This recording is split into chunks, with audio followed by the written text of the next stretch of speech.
सांगली येथील वसंतदादा पाटील शासकीय रुग्णालयात 500 बेडच्या रुग्णालयास नव्याने प्रशासकीय मान्यता देण्यासाठी पावसाळी अधिवेशनानंतर बैठक घेतली जाईल अशी ग्वाही वैद्यकीय शिक्षण मंत्री हसन मुश्रीफ यांनी दिली। भाजप नेते पृथ्वीराज पाटील यांनी मंत्रालयात श्री मुश्रीफ यांची भेट घेऊन या प्रश्नावर चर्चा केली। त्यावेळी त्यांनी हा प्रश्न लवकरच मार्गी लावू असे आश्वस्त केले। महाविकास आघाडीचे सरकार असताना पृथ्वीराज पाटील यांनी तत्कालीन वैद्यकीय शिक्षण मंत्री अमित देशमुख यांच्याकडून 2022 मध्ये 500 बेडचे रुग्णालय मंजूर करून घेतले होते। कोरोनाच्या काळात सिव्हिल रुग्णालयात रुग्णांची हेळसांड झाली होती, बेड कमी पडत होते। त्यानंतरही सामान्य रुग्णांना उत्तम सुविधा देण्यासाठी अतिरिक्त बेडच्या रुग्णालयाची गरज समोर आली होती। त्यामुळे श्री पाटील यांनी आग्रही भूमिका घेत त्यासाठी पाठपुरावा केला होता।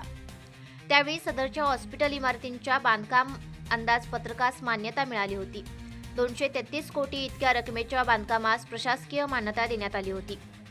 2 वर्षापूर्वी या बांधकामाचे अंदाजपत्रक वाढल्यामुळे नव्याने प्रशासकीय मान्यतेचा प्रस्ताव वसंतदादा पाटील शासकीय रुग्णालय अधिष्ठानाने दाखल केला आहे।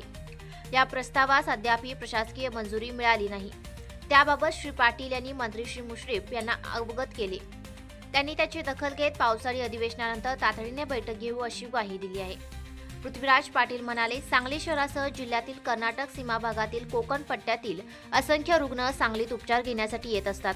त्यांच्या सोयीसाठी अतिरिक्त 500 बेडचे रुग्णालय खूप गरजेचे आहे।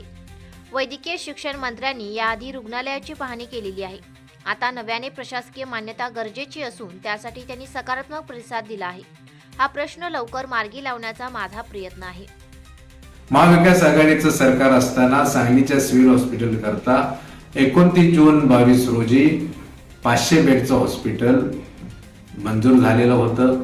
त्याकरता वैद्यकीय शिक्षण विभागानं 233 कोटी रुपयाची तरतुदी केली होती। बांधकाम सुरू करण्याची प्रक्रिया सुरू झाली होती, परंतु हा प्रकल्प लांबला। आज मी तातडीनं आपले वैद्यकीय शिक्षण मंत्री माननीय नामदार हसन मुश्रीफ साहेबांची भेट घेतली। सिव्हिल हॉस्पिटलचे विद्यमान इमारत मोडकळीस आलेली आहे। आज जे आपलं मिरजेचं वैद्यकीय महाविद्यालय तिथं जवळपास आता 200 इंटेक झालेला आहे आणि कोरोना काळामध्ये तीव्रता जाणवली की सांगलीला पुन्हा नव्यानं अशा प्रकारच्या 500 बेडची आवश्यकता आहे।